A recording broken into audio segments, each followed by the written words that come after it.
Bonjour à tous et merci à E5T d'avoir prévu cet événement avec un thème qui est l'industrie, ô combien centrale pour la France aujourd'hui, avec évidemment tous les enjeux de souveraineté qui sont autour.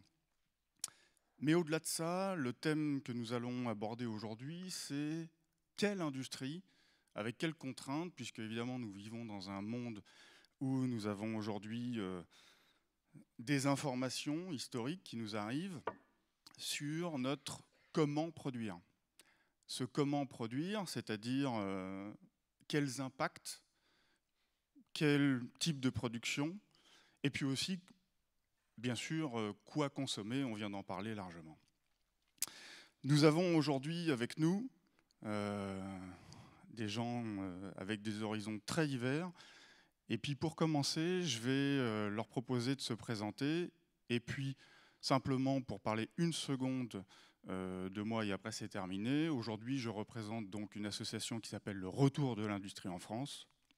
Et je laisse tout de suite la parole à la dame qui nous accompagne. Voilà, si Isabelle, tu veux bien te présenter. Oui, bonjour à tous. Je suis Isabelle Patrier, je suis directrice France de Total Energy.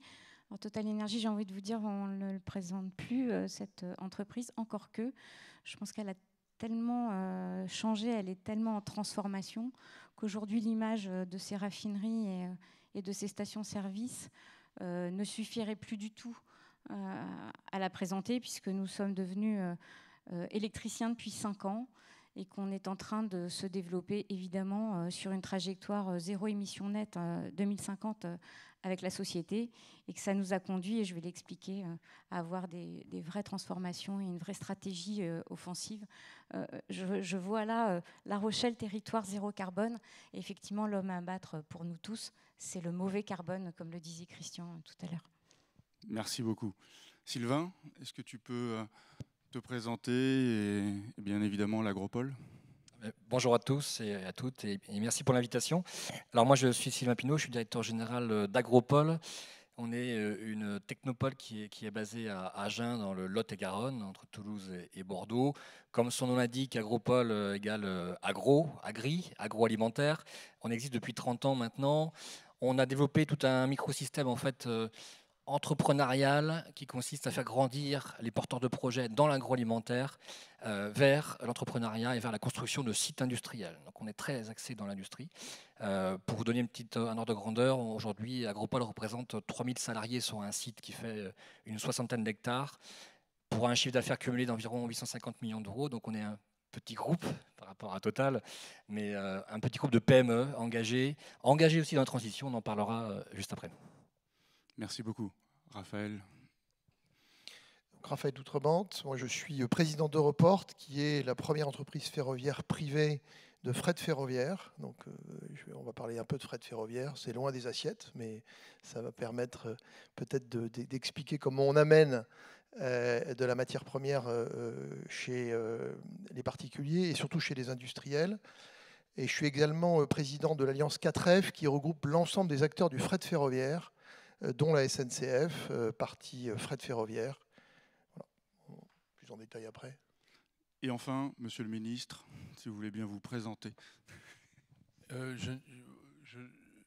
Mon passé est connu, je vais peut-être parler de mon présent. Je suis entrepreneur dans le Made in France, puisque c'est comme ça qu'on dit maintenant, dans l'industrie et l'agriculture. Et nous intéressons, nous investissons, nous créons des entreprises que les anglo-saxons appelleraient des game changers, mais les Canadiens savent franciser les expressions anglo-saxonnes. Nous appelons ça les bouleverseurs. Très bien.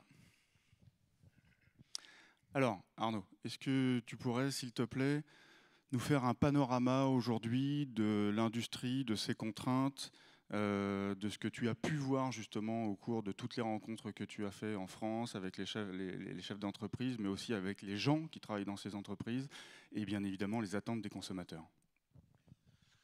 La question qui est posée à travers les transformations profondes liées à la question climatique, c'est évidemment le retour du local, de la production locale. L'agriculture ne se pose pas dans ces termes, même si, comme ça a été dit précédemment, les importations sont trop importantes sur des produits de consommation courante. Donc on a un problème de souveraineté alimentaire, c'est-à-dire de non-dépendance par rapport à d'autres puissances productives. L'industrie, ça se pose exactement dans les mêmes termes, avec un point encore plus important, c'est que avoir la paresse de négliger la reconstruction d'un appareil productif a pour conséquence directe de acheter des émissions de CO2 pas chères en se donnant bonne conscience sur un appareillage juridico-politique très contraignant ici, tout en continuant à entretenir des émissions de CO2 ailleurs. Donc cette schizophrénie, évidemment, est en train d'être un des points de conscience élevés. Donc pour reconstruire l'industrie, il faut la reconstruire sur place. Alors quand on fait la big picture de cette histoire, on sait qu'en France, il faut relocaliser entre 50 et 70 milliards de chiffre d'affaires. Ça représente évidemment 2 à 3 points de PIB de réinvestissement sur des appareils productifs. C'est une révolution industrielle liée à la décarbonation de l'économie. Tous les processus productifs vont devoir être transformés profondément. On va devoir investir massivement dans de l'innovation technologique sur des investissements de capacité qui doivent substituer l'usage du fossile. Et donc, c'est une révolution industrielle qui n'est pas, j'allais dire, porteuse forcément de croissance, mais de pure substitution. On change la croissance brune par la croissance verte. Donc cet impact considérable ne peut pas être conduit par l'effet naturel du marché. Alors ça me permet de faire la transition justement parce que tu viens d'aborder 2 sujets, les énergies fossiles et l'agro. Donc je vais laisser le micro à Isabelle et puis à Sylvain sur ces 2 sujets avec 2 questions qui sont les mêmes. C'est aujourd'hui, quelles sont les transformations que vous opérez sur notre territoire, première chose. Et Sylvain, là Arnaud parlait de l'importance du fossé qui est en train de se creuser, puisque c'est dans ce sens-là actuellement sur l'agro. Est-ce que tu pourras aussi nous en dire 2 mots ? Oui, alors la transformation opérée par Total Energy, je vous l'ai dit, on a une trajectoire d'ambition 0 émission nette. Donc sur un territoire comme la France, Total Energy, c'était 6 raffineries, 3400 stations-service. On en a environ 18 000 sur la planète de ces stations-service, dans un contexte où l'Europe a décidé un certain nombre de choses, plus de ventes de véhicules thermiques en 2035, et nous-mêmes avons décidé de devenir l'un des leaders de la production d'électricité renouvelable de la planète. Donc on s'est lancé dans l'électricité il y a 5 ans. On a aujourd'hui développé une capacité installée de 20 à peu près gigawatts, on sera à la fin de l'année, c'est-à-dire à peu près un tiers du parc nucléaire français en production d'électricité renouvelable, c'est-à-dire sur base hydraulique, solaire et éolienne, onshore, offshore. Ce qui nous permet aujourd'hui d'avoir une trajectoire assez simple et assez claire pour pouvoir accompagner nos clients qui aujourd'hui sont équipés évidemment de fossiles. 82% de l'énergie de la planète il y a 30 ans, c'était du fossile, 81% aujourd'hui. Donc vous voyez qu'on n'a pas bougé. Pourquoi ? Parce que dans l'intervalle, en fait, il y a des pays qui se sont développés, qui ont eu un accès à l'énergie fossile, parce qu'on est encore en croissance démographique. Donc il faut absolument qu'on arrive à avoir une trajectoire de réduction. Depuis que nous avons tracé cette ambition chez Total Energy, on a réduit la part fossile et notamment la part du pétrole de 27% depuis 2015.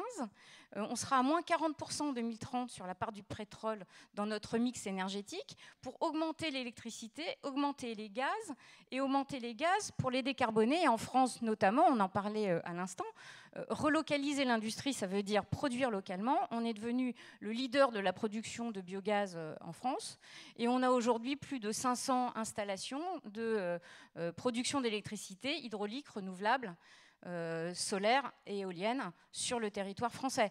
Et en parallèle, évidemment, on transforme nos sites industriels. On a fermé la moitié de nos raffineries maintenant.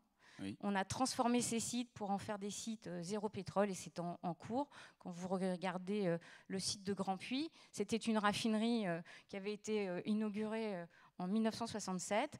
On l'a arrêtée en 2021.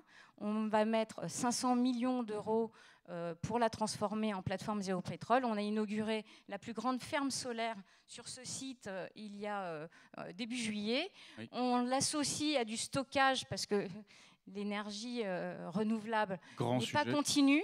Donc on l'associe à 22 containers de stockage de batteries pour pouvoir stocker cette électricité, parce qu'à partir de 16 heures, le soleil, l'hiver, il n'y en a plus beaucoup. On va faire une unité de biocarburant aérien, on l'a annoncé, pour être le leader de la production de biocarburant aérien sur base huile alimentaire usagée et graisse animale. On va y faire une unité de biométhanisation justement pour cette circularité dont on parlait à la table ronde précédente. Et puis, comme tout industriel, on a besoin dans nos process d'hydrogène. Il faut qu'on abatte le CO2 de cet hydrogène. Donc, on va capter du CO2 biogénique de l'unité de biométhanisation pour abattre le CO2 de notre hydrogène et faire une plateforme qui n'aura plus d'émissions à terme de CO2. C'est ça qu'on est en train de faire sur chacun de nos sites. Évidemment, c'est des enjeux importants. C'est beaucoup d'investissements, c'est beaucoup de capex. Quand vous avez une raffinerie, 500 millions, c'est beaucoup. Donc, mais ça crée au fond une activité très différente, c'est-à-dire qu'on revient à investir lourdement sur un pays comme la France pour faire de l'attractivité industrielle, à la fois dans la conversion de nos sites, à la fois dans les nouvelles technologies pour décarboner, et à la fois pour produire soit de l'électricité avec nos renouvelables, soit du gaz bas carbone ou décarboné avec le biogaz. Merci beaucoup. Sylvain ? Alors, sur la partie agri-agro, je voulais juste rappeler une chose, c'est qu'on est juste les champions du monde quand même de l'agriculture et de l'agroalimentaire. S'il y a bien une industrie, il y a Total évidemment, je m'excuse, mais sur lequel on n'a pas à rougir de notre force et de nos atouts, même si on peut les décrire régulièrement dans les médias, c'est bien l'industrie agroalimentaire. 200 milliards chiffre d'affaires, agriculture 100 milliards, je vous passe les quelques chiffres intéressants, 1,5 million de salariés. 1,5 million de salariés, c'est pas neutre quand même dans la population active. Alors, on est quand même un peu nourri, tout à l'heure j'entendais des propos, on est un peu nourri de paradoxes avec tout ça, parce qu'on est quand même champion du monde, puis en même temps, on a peur de le rester, on n'a pas envie d'y aller, voilà. Et comme disait Arnaud, on a des choses à reconstruire. Concrètement, à notre échelle, nous, du Sud-Ouest, on a pris quelques initiatives depuis quelques années. Agropole n'existe pas depuis 2 ans, Agropole existe depuis une trentaine d'années. Et on est toujours parti du pari et du parti que l'économie ne se joue que par le local. Et après, on extrapolera plus tard en national. Et on a toujours travaillé nos sujets autour du petit projet, de la micro-action, du prototypage, des choses simples qu'on va pouvoir déployer ensuite une fois que ça aura fonctionné. Mais au moins, on aura essayé sur un périmètre restreint, pragmatique, qui permet de mettre en avant les choses et de faire de la valeur. Exemple, on est en train de créer un deuxième site Agropole, modestement, dans une banlieue du Lot-et-Garonne très rurale. Il y a quelques industries, mais pas assez. Par contre, on a un potentiel très riche agricole. On y cultive les tomates, les fraises. Je vous passe les autres légumineuses qui sont en train d'exploser en ce moment. Et là, on s'est dit, plutôt que de favoriser l'émergence d'activités, de process, d'industries dans des agglomérations déjà bien installées, tout en respectant les zones de non-artificialisation, on va recréer un écosystème autour de la réunion des agris, des transformateurs, des consommateurs, des distributeurs. Et donc, on recrée un microsystème Agropole avec une structure de pépinière, ça reste assez basique, dans laquelle on va accompagner des porteurs de projets et des agriculteurs pour pouvoir les réunir et travailler des sujets communs. Dans les sujets communs, je vais en prendre un exemple. Il faut savoir que, par exemple, la fraise, tout le monde mange de la fraise en ce moment, aujourd'hui. Nous, on est un petit peu champion local de la confiture dans le Lot-et-Garonne. Et il se trouve qu'en fait, 90% de la fraise de transformation est produite à l'étranger. Super, alors qu'on est champion du monde de la fraise quand même. La fraise de consommation courante est produite quand même en France. Il y a les Espagnols qui sont quand même bons là-dessus, mais en transformation, 90% à l'extérieur. Et là, on s'est dit, Alors, soit on attend que ça se passe, et puis nos confitures, on les fabriquait un jour en Pologne ou en Tchéquie, alors qu'on a des bons confituriers français. On s'est dit, on va réunir autour d'un petit conglomérat, mais simple, pragmatique, en 6 mois, les meilleurs PME qui travaillent la fraise de transformation, les confituriers, les meilleurs centres de recherche autour du végétal et notamment de la fraise, il y a quand même des spécialistes en France, et puis les pouvoirs publics qui vont pouvoir nous aider à subventionner des initiatives. Et là, en fait, on est en train de mettre en place un programme autour de la sélection variétale de nouvelles fraises qu'on pourrait cultiver en France, à pas trop cher, parce que si c'est trop cher, ça retournera en Tchéquie. À travers ce projet, on va imaginer un outil de transformation adapté à cette nouvelle variété et on fera des tests. Et ça ne va pas se passer en 3 ans, ça va se passer en 1 an et demi. On a lancé le projet la semaine dernière, avec l'aide d'ailleurs de la région Nouvelle-Aquitaine qui est très active sur ces soutiens-là. Et tout ça pour vous dire, c'est un exemple, hein, j'entendais aussi l'initiative côté Total, on est vraiment dans ce schéma-là.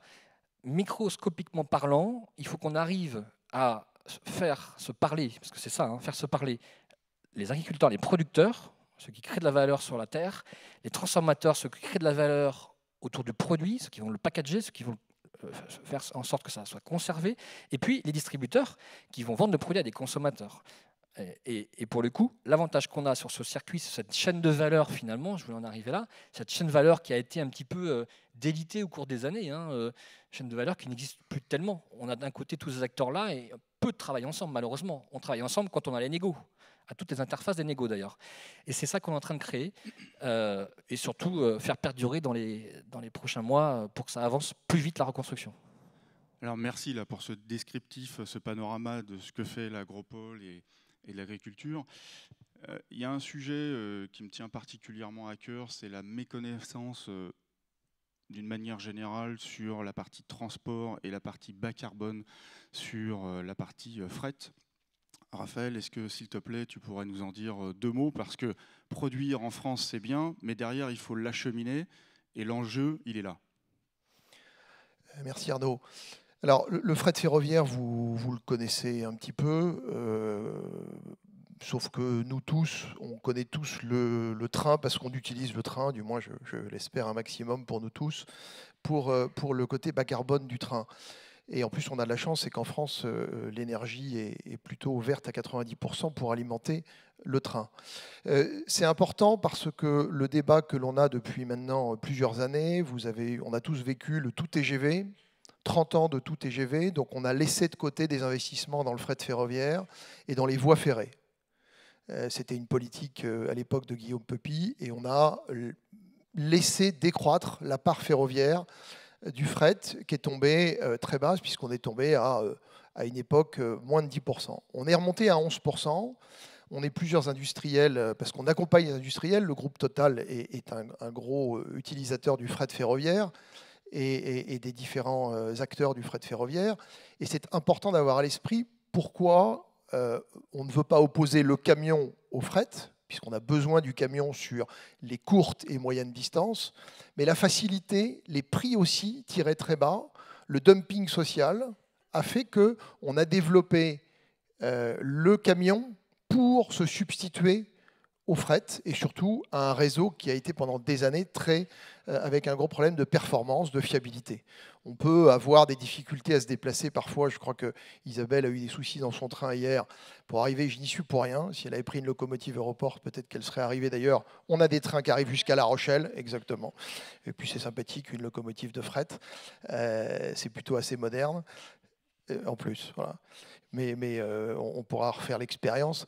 Non, ce qui est très important à avoir à l'esprit, c'est que c'est 9 fois moins d'émissions de CO2 que le camion. Et on se heurte, alors un petit peu moins depuis quelques mois, mais depuis qu'on a monté l'Alliance 4F et puis que l'on a titillé le gouvernement, on est enfin en train d'obtenir, que l'État investisse dans le réseau. Il était temps. Il était temps. On a obtenu le 23 mai de Clément Beaune d'avoir enfin 4 milliards consacrés au développement du réseau. Le financement, c'est autre chose. Mais on a obtenu d'avoir 4 milliards d'engagement. Ce qu'on demande aujourd'hui, alors j'ai une double casquette, je dirige une entreprise de 850 salariés qui fait que 160 millions de chiffre d'affaires, donc je suis un petit par rapport à Isabelle, mais on est aujourd'hui dans un moyen d'acheminer les marchandises qui est propre. 9 fois moins de CO2 que le camion. Quand on voit qu'au niveau européen, les camionneurs, le lobby des constructeurs de camions part sur un plan où ils voudraient un investissement européen de 40 milliards que l'Europe ne pourra pas financer pour sortir des camions verts. C'est bien de sortir des camions verts. Sauf que les camions ne payent pas l'infrastructure. Bon, ils payent tous le péage, mais ils ne payent pas l'infrastructure. Le fret paye l'infrastructure. Donc on a une... Et pourquoi il y a eu cette différence pendant des années que j'essaye de porter avec l'ensemble des acteurs, c'est que, une chose est évidente, les marchandises ne votent pas. Donc les politiques n'ont pas d'intérêt, forcément, à aller défendre sur leur territoire qu'on va transporter des marchandises par le train plutôt que par le camion. Et puis il y a une chose qui est assez simple, mais on y reviendra certainement, et vous voyez la volonté que l'on a dans cette profession de faire avancer une industrie verte, parce qu'il y a aussi une chose qui est importante, il y a une loi industrie verte qui a été présentée avant l'été. Il n'y a rien sur la logistique verte. Rien sur la logistique verte. Moi, je suis allé avec l'Alliance 4F et mes confrères SNCF pour demander au ministre Bruno Le Maire d'avoir, déjà de s'étonner que dans les projets de loi, dans le projet de loi, il n'y avait pas d'article pour la logistique verte. Et ils nous ont dit, vous le mettrez dans les amendements. Donc on a l'habitude, on a rencontré les sénateurs, on a rencontré les élus également à l'Assemblée nationale de la majorité. Et quand on a proposé les amendements, puisqu'on les a rédigés, on les a aidés à les rédiger, ils les ont présentés, ils ont tous été rejetés par le gouvernement. Donc on a des signaux positifs avec ces investissements. Voilà. Arnaud connaît les contradictions qu'on peut avoir entre Bercy et ensuite les ministères qui sont concernés. Et puis on a une difficulté encore à faire comprendre que même des trains qui roulent au diesel, on peut les faire rouler avec des produits plus propres. Isabelle parlait de la plateforme de Grand Puy avec des produits qu'on appelle, nous, dans le jargon, du HVO. Mais nous, on fait déjà rouler des trains avec de l'oléosan, issu du colza. Voilà. Et là aussi, on pourrait en parler, parce qu'il y a eu un gros lobby en Allemagne qui s'est opposé à l'oléosan, en indiquant que l'oléosan, il fallait le récupérer à partir du colza, mais que ce colza, il fallait l'arroser. On n'arrose pas le colza. Ça, c'est une chose qui est vraie. On n'arrose pas le colza. Et quand on fabrique de l'oléosan, je vais m'arrêter, Arnaud, sinon je pourrais parler trop longtemps. Quand on fabrique de l'oléosan, la moitié de la matière première va pour fabriquer de l'alimentation pour les animaux. Et en fait, le lobby qui était derrière en Allemagne, ça a été, alors c'est moi, j'ai mis un peu les pieds dans le plat récemment dans une revue scientifique, mais le lobby en Allemagne, en fait, qui était derrière, c'était le lobby de la farine animale en Allemagne, qui s'est dit, si le tourteau, qui est la deuxième partie du colza, qui ne permet pas, enfin qui est la matière rejetée pour l'oléosan, va venir sur le marché et ça va nous faire chuter les cours. Voilà. Et je suis désolé, je balance peut-être des choses qui sont peut-être inconnues, mais la vérité est là. Et donc on peut même faire rouler aujourd'hui des locomotives, ça fait maintenant 3 ans que je le fais, des locomotives diesel, et on les fait rouler à l'oléosan et on a presque moins de panne. Donc voilà, on a une vraie révolution au niveau de l'énergie et surtout de la logistique verte. Et il faut que tous les acteurs, et on ne va pas les lâcher, surtout le gouvernement, pour que dans la suite de la réindustrialisation verte voulue par le gouvernement, il y ait cette logistique verte avec des sites industriels qui soient reliés au réseau ferré et non pas mis sur une plateforme au milieu d'un champ avec uniquement l'accès par des camions. J'arrête. Merci beaucoup, Raphaël. Moi, je pense que c'est très important de parler des choses totalement concrètes qu'on voit sur le terrain. Et c'est bien d'avoir des concepts, etc. Mais ce que tu viens de décrire, c'est très important.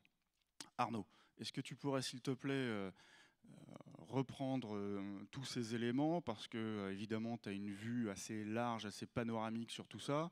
Est-ce que tu pourrais, s'il te plaît, reprendre ces éléments et nous dire ce que tu en penses ? Dans tous les secteurs, vous avez des efforts de mutation qui se heurtent évidemment au problème de la compétition économique, c'est-à-dire la concurrence mondiale, puisque nous vivons dans un monde mondialisé. Donc, premier sujet, on ne pourra pas industrialiser sur des modèles environnementaux structurellement différents, donc forcément s'il n'y a pas une régulation de la compétition mondiale. Donc le protectionnisme climatique, dont tout le monde parle mais que personne ne met en œuvre, est inéluctable si on veut qu'il se passe quelque chose sur le terrain. Voilà. En gros, en France, on enquiquine Total, qui ne va pas assez vite, ne fait pas ceci assez bien, etc., etc. Mais enfin, pendant ce temps-là, la Chine construit 350 centrales à charbon. Et en Asie, il y en a 650. Voilà. Donc, on peut nous-mêmes se parer de tous les atouts de la vertu et les atours séduisants de la vertu. On peut se donner bonne conscience, mais le problème est mondial, donc il doit se gérer mondialement. Donc, les amoureux du multilatéralisme, qui veulent être amis avec tout le monde, devront avoir une politique, si je résume, à la Trump climatique, c'est-à-dire brutale, unilatérale et protectionniste. Et c'est ce qui nous attend si on veut que l'Europe reprenne le leadership mondial sur la question climatique. Sinon, on continuera à consommer des produits au charbon. Alors, il y a même les sujets intra-européens. On nous enquiquine avec notre nucléaire, mais enfin, les 11 centrales nucléaires fermées par Mme Merkel ont été remplacées par 12 centrales à charbon et à gaz. Aujourd'hui, c'est camouflé. Les nouvelles centrales annoncées par le chancelier sont camouflées sous de l'hydrogène, mais en fait, c'est du gaz et du charbon derrière. Donc, nous le savons. Donc, et la Pologne, c'est la même histoire. Donc, nous avons à gérer une conflictualité climatique qu'il va falloir mettre à l'agenda politique. Sinon, on peut faire tout ce qu'on veut. Les consommateurs achèteront moins cher, plus polluant, parce que personne ne leur dira que c'est pire. Et d'ailleurs, on ne peut pas compter sur la conscience individuelle pour transformer le monde. On ne peut le faire que sur des choix politiques, organisés et structurés collectivement. Deuxième conséquence, si on veut réindustrialiser, alors ça c'est la conflictualité, première conséquence. Deuxième conséquence, la France va devoir se remettre un tout petit peu plus au travail. Pardonnez-moi de dire ça, mais quand on regarde le taux d'activité chez les personnes en âge de travailler en France, on est à 69%. En Allemagne, on est à 76%. C'est-à-dire qu'en fait, nous avons pris l'habitude de ne pas travailler. Alors, c'est le chômage involontaire. Il y a une forme de chômage plus ou moins volontaire. Il y a l'impossibilité d'accéder à des métiers parce qu'on n'a pas du tout travaillé la question de la formation. Donc, si on veut réindustrialiser, c'est-à-dire régler le problème climatique, puisque c'est la question climatique qu'on réglera par la relocalisation d'activités qui sont conformes à notre modèle social et environnemental, qui permettra de le faire, il faut trouver 1 million d'emplois. Aujourd'hui, il y a 350 000 emplois non pourvus, et vous avez, en gros, vous mettez le RSA, 10 millions de chômeurs. Donc vous avez des personnes qui aujourd'hui sont éloignées de la question du travail, de la qualification, etc. Parce que notre appareil de formation, professionnel, initial, tout ce qu'on veut, n'a pas été mis en position d'amener les gens à s'intéresser à tout ça. Troisième sujet, le financement. Qui va payer ? Qui va payer tout ça ? Alors pour l'instant, l'Europe fait son travail, il faut lui rendre cet hommage, et le gouvernement français aussi, puisqu'il y a un plan de réindustrialisation de 54 milliards d'euros. Mais ça ne peut pas seulement reposer sur la puissance publique. Où sont les investissements privés ? Il n'y en a pas. D'ailleurs, chercher à monter une usine, à la faire financer, vous avez de l'argent pour le start-up, vous avez de l'argent pour l'amorçage, vous avez de l'argent un petit peu pour le développement, puis quand on passe à la construction de l'usine, il n'y a plus personne, et c'est là que les grands fonds étrangers viennent faire leur shopping en France pour ramasser toutes les boîtes françaises qui, du coup, partent. Donc, c'est la question de la mobilisation de l'épargne des Français. Nous avons des fonds de pension en France, dont nous ne prononçons jamais le nom, c'est l'assurance vie, défiscalisée par ailleurs, donc avec un bénéfice fiscal. Totalement. L'assurance vie, c'est 2000 milliards d'euros d'épargne qui ne sont pas diriger vers cet objectif qu'est la réindustrialisation du pays. Vous avez aujourd'hui l'ancien patron d'Amundi, Yves Perrier, qui vient de produire un livre dont je conseille la lecture extraordinaire sur un nouveau modèle économique français. Il propose que 10% des encours de l'assurance vie qui sont déjà défiscalisés, soit la contrepartie de la défiscalisation, soit dirigée vers l'industrie. Nous venons de créer, avec Otium Capital, un fonds d'investissement pour un fonds souverain privé pour l'industrie et l'agriculture. Nous avons 150 millions qui ont été mis par Otium, 50 millions par le Crédit Mutuel, 80 millions par la BPI. Nous sommes en train d'aller chercher les autres investisseurs. On leur dit, c'est un fonds souverain privé pour, lorsqu'une start-up a dérisqué sa technologie à son marché, à l'ELOI, c'est le moment de construire l'usine ici en France, dans les territoires. Venez avec nous. Et on a les TRI qui conviennent à la performance habituelle de vos tableurs Excel sur pattes que vous nous envoyez pour faire vos due deals. Bon. Et la réponse est « Ah, l'industrie, est-ce que c'est bien ?» Donc on est encore là. Donc la puissance publique a pris ses responsabilités. L'investissement privé n'est pas au rendez-vous. Il manque une lame de fond. 3 problèmes à traiter. J'ajoute la question foncière. Si Olivier Luanzi, qui est le grand spécialiste de ces questions, qui a dirigé Territoire d'industrie, évalue à 25 000 hectares la quantité de foncier disponible qu'il va falloir industrialiser. C'est incompatible avec zéro artificialisation nette, politique que je soutiens par ailleurs, qui est tout à fait justifiée. Donc, qu'est-ce qu'on fait? C'est comme le logement. Il y a 3 millions de logements vacants, on ne construit plus. Qu'est-ce qu'on fait? Donc, il va falloir faire de l'ingénierie politique, créative, pour arriver à trouver des débouchés, des solutions là-dessus. Donc, on va empiler les usines. Moi, à chaque fois, je construis une usine pour la Compagnie des Amandes dans le Var. On est allé à Cavaillon, le maire m'a dit « Ah, bah oui, mais vous comprenez, il faut que je fasse les études sur la couleuvre dorée, le triton à queue noire, j'en ai pour 4 ans, et puis la DREA ne veut pas. Oui, il va falloir qu'on se mette au travail pour mettre en ordre le pays dans le cadre d'une mobilisation nationale, car il s'agit non pas d'une politique de l'État jetée sur le peuple qui n'en voudrait pas, mais bien... C'est une des raisons d'ailleurs de ma présence ici, c'est que j'en appelle à la mobilisation de toutes les composantes de la nation. Nous, on l'a fait sur le plan financier. Je le fais à titre personnel, de façon tout à fait modeste. Chacun d'entre ceux qui sont à cette tribune le font dans leurs entreprises. Le gouvernement le fait également. Il manque juste, quelqu'un l'a dit tout à l'heure, je crois que c'était M. Duru, le narratif global pour dire il s'agit d'un projet de société. Exactement.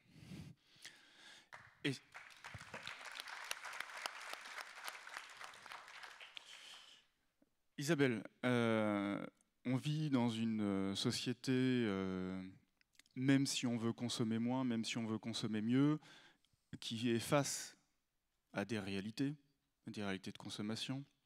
Et aujourd'hui, j'aimerais s'il te plaît que tu expliques quand même à quel point les productions de Total sont importantes, vitales, parce qu'au-delà de l'énergie, il y a quand même plein d'autres produits qui sont issus des produits que fait Total.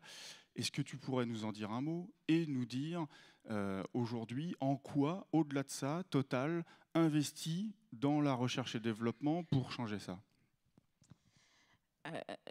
Total Énergie aujourd'hui, évidemment, quand on parle de fossiles et qu'on regarde ce que nous représentons, alors peut-être qu'il faut que je vous le dise, les majors pétrolières, hein, ExxonMobil, Chevron, BP, Shell et Total Énergie, c'est moins de 10% de la production d'énergie fossile de la planète. Hein. Total Énergie, c'est un peu plus de 1%, je crois.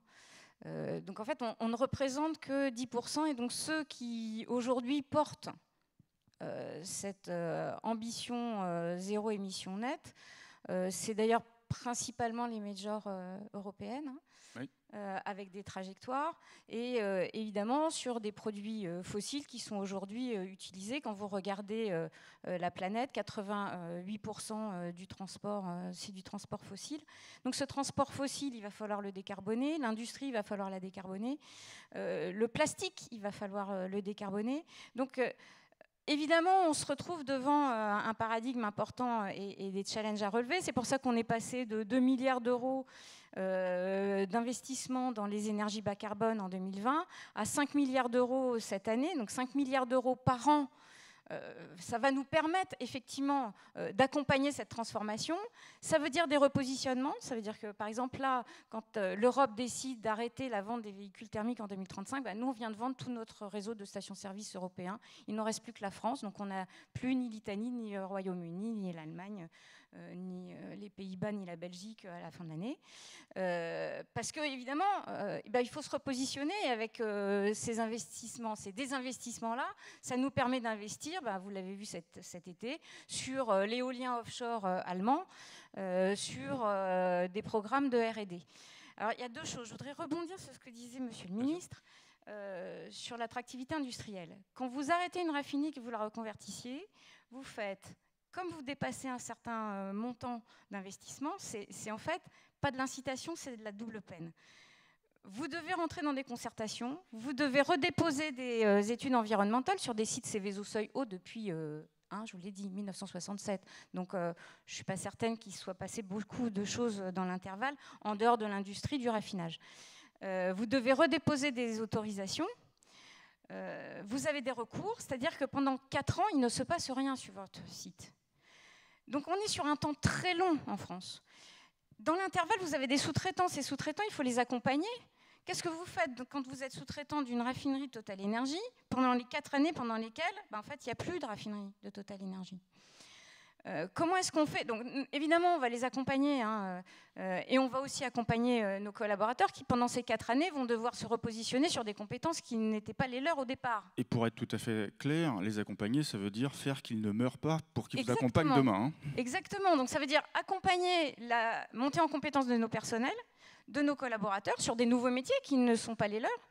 Et ça veut dire accompagner nos sous-traitants sur des métiers qui seront les leurs demain, mais pendant un intervalle de temps sur lesquels, en fait, ils n'ont plus de chiffre d'affaires avec nous.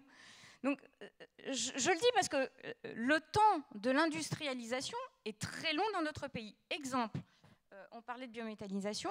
En France, pour faire un plan d'épandage sur de la biométhanisation, il faut 2 ans. Aux États-Unis, il faut 2 mois. Une ferme solaire en France, c'est 7 ans. Une ferme éolienne, c'est 10 ans. Et quand elle est offshore, c'est 15 ans.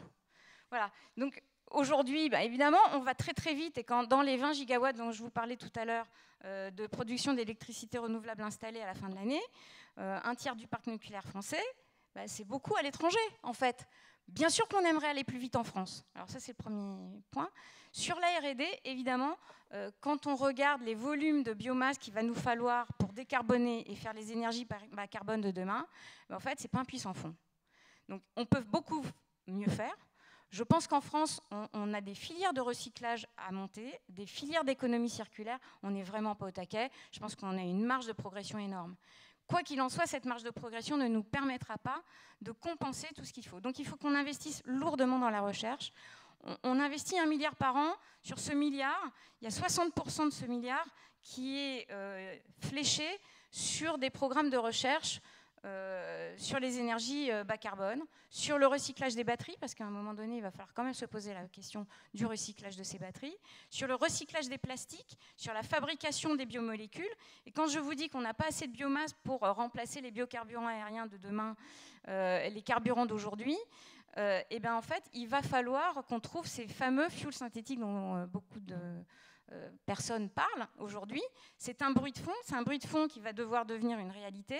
Qu'est-ce que c'est qu'un carburant synthétique? C'est on mélange du CO2, alors biogénique, pas le CO2 fossile qu'expliquait Christian tout à l'heure, avec de l'hydrogène, et la réaction chimique fait de l'énergie, et cette énergie, elle est décarbonée. Et c'est ça qui va devoir driver aussi les énergies de demain. Donc, vous voyez, les enjeux que nous avons, c'est essayer de travailler sur les batteries pour que l'autonomie des batteries soit beaucoup plus longue, c'est travailler sur le recyclage de ces batteries et de ces terres rares pour qu'on puisse les récupérer, parce qu'on ne va pas recommencer comme ce qu'on faisait hier sans repartir dans de l'économie circulaire, c'est trouver des biomolécules, des bioplastiques, des biocarburants, et des e-fuels synthétiques pour pouvoir faire ça. Et puis, quand vous regardez la trajectoire de Total Energy en 2050, c'est 0 émission nette C'est pas zéro émission, c'est zéro émission nette. Pourquoi? Parce qu'on aura 50% d'électricité dans notre mix, on aura 25% de molécules bas carbone, mais on aura encore 25% de pétrole et de gaz. Parce qu'il y a encore des applications sur lesquelles on ne sait pas remplacer le pétrole et le gaz, et donc il faut absolument qu'on travaille aussi sur le captage et le stockage de CO2. Alors on est en 2023, hein, peut-être que dans l'intervalle, on trouve toujours beaucoup de choses. 2050, ça semble loin. En même temps, il faut absolument qu'on mette des moyens pour trouver des modèles économiques, pour des modèles technologiques, pour pouvoir capter et stocker en toute sécurité ce CO2. Oui. Et évidemment, toute l'énergie non consommée, évidemment, est la meilleure. Donc l'efficacité énergétique, la sobriété. Oui. Je ne parle pas de décroissance, je parle de sobriété. Donc tout ce que vous pouvez faire dans tous vos process industriels pour réduire votre facture énergétique, évidemment, c'est majeur. Et je pense qu'il faut... Nous, on vient de faire un genre de challenge chez Total Energy. Notre patron vient de nous donner 1 milliard pour susciter dans les 130 pays dans lesquels on a des activités sur la planète, des projets de décarbonation ou de réduction de notre énergie pour pousser cette sobriété, pour baisser le volume d'énergie que nos installations vont consommer. Donc évidemment, là c'est le gros challenge sur la planète, on a énormément d'idées, et je pense qu'il faut, à nos bornes tous, se poser cette question-là, qu'est-ce que je peux faire pour moins consommer, qu'est-ce que je peux faire pour consommer local, et donc pour réduire la facture énergétique et l'impact sur la planète de mon énergie et de ma consommation énergétique. Alors justement, ça me permet de faire une transition avec justement les biocarburants, le produit vert, etc. Sylvain, on sait aujourd'hui que la France va dans le mauvais sens sur la production alimentaire, c'est-à-dire être de plus en plus dépendante. Et je voudrais, s'il te plaît, que tu nous parles, imaginons, je crois qu'aujourd'hui, pas dire de bêtises, mais je crois qu'on est de l'ordre de 30-35% sur les importations, hein, je parle sous ton contrôle, ce qui peut paraître effarant pour un pays comme la France, parce que dans l'imaginaire collectif, l'agroalimentaire, on pourrait même être excédentaire, ce n'est pas le cas du tout aujourd'hui, et ça dépend des filières évidemment. Et je voudrais que, voilà, avec un objectif, mettons, je ne parle jamais du 100% parce que j'aime pas les objectifs inatteignables, encore que le 100%, ça serait simplement être totalement autonome et on pourrait être excédentaire. C'est comme ça qu'il faut le comprendre. Mais mettons seulement qu'on aille sur un 80-90%. Est-ce que tu peux nous parler, s'il te plaît, des métiers qu'il va falloir retrouver, des jeunes, parce que là, il y a un nombre d'emplois incroyable, à la fois sur de la R&D, tu en as parlé, de l'innovation, etc., mais concrètement aussi sur de la production, enfin sur tout ça. Je vais faire vite parce que mon voisin me dit qu'il reste 30 secondes. En bref, quand on calcule rapidement, hein, on peut retrouver au moins 100 000 emplois dans l'agro à minima si on passe dans ce ratio-là. Effectivement, 60% des fruits et légumes, etc. On est vraiment dans des ratios catastrophiques à date. 100 000 emplois, là-dedans, il y a quoi? On parle d'approvisionnement, donc on va parler de métiers autour du stockage. Il faut qu'on soit hyper bon sur la gestion des approvisionnements. Si on n'est pas bon là-dessus, donc il faut des ingénieurs, il faut des techniciens qui puissent optimiser les approvisionnements pour ne pas se louper. Il nous faut des producteurs. Si on n'a pas de producteurs, on a la terre, mais on n'aura rien du tout. Producteurs en crise de vocation aujourd'hui. Donc il faut qu'on renforce énormément nos formations dans l'agriculture, dans l'agroalimentaire, dans la chaîne de valeur, clairement. Sans forcément créer des différences d'ailleurs. Il nous faut des opérateurs qui vont amener de la valeur dans les usines. Une machine ne marche pas toute seule. Mais sauf, il faut aussi robotiser. L'un n'empêche pas l'autre. La robotisation, c'est excellent. Ça permet de gagner des parts de marché au final.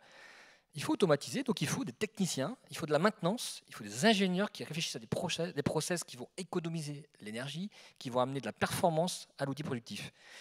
Et puis, il faut un peu de management, mais peut-être, à mon avis, éviter un peu trop le contrôle.